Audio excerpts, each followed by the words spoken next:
The parts that I need for making this thing go fast are on their way right now, so I had to start getting a little serious about this. My battery died while this thing was sitting, so I'm gonna go ahead and show you how to install a new battery.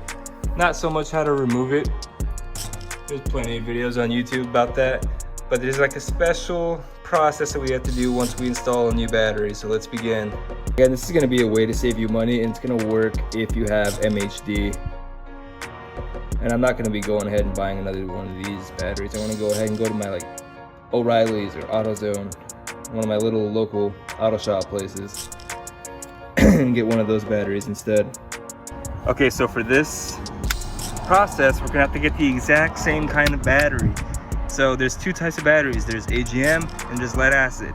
So I researched these numbers right here. We have 90 and 720 CCA. I'm going to attach a link in the description to help you pick the right kind of battery. So I'm gonna go ahead and run to my auto parts store and get the exact same kind of battery as this, so I can put it right into my 335. Okay, so we're on the website that I linked right here, Garage Notes. This is a more complicated way of looking, but my battery is 90 amp hours and the cold cranking amp is 720, my OEM battery. You'll notice over here it'll say AGM, and how my battery does not say AGM.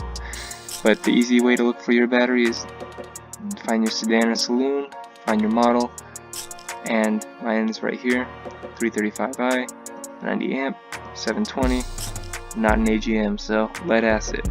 Again, as I already mentioned, in the easier way to tell if your battery is lead acid or not, at least for OEM, it's going to be, if it's a white battery like mine, it's going to be lead acid.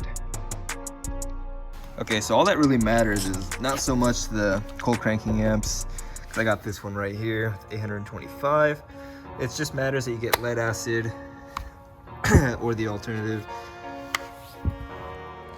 This one right here is lead acid, and I'm just gonna install it back into the car, and then I'm gonna reset using MHD, and that way you can register the battery and the ECU and everything will be just fine.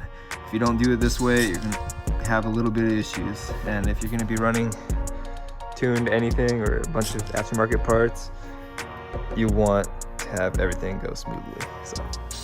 So now I'm in MHD on my iPhone, and I'm going to go ahead and go to codes, reset applications, and on the very bottom you'll see register battery.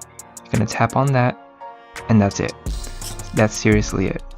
Now the reason this is so important is that this is how your battery is read, and if you're switching from lead acid to AGM, you need to do some extra stuff. So this is just if you're going from lead acid to lead acid, or from AGM to AGM. And if you don't do this, your car is going to do some funky electrical stuff, which you really don't want on a BMW. Anyways, I really hope this video helped out, because I did not know how to do this when I swapped my battery and I was having some funky issues. But I love this app. It has helped me with owning this car so much, and I really hope that this video helped you too. And if it did, can you please just drop a comment, like, or subscribe? It helps me get motivated, helps me make more videos, and I'm going to be making a lot more videos on this car, especially now that my build has started. Like, I'm starting to take things apart right now. So yeah, anyways, your time is greatly appreciated. Thanks again for watching.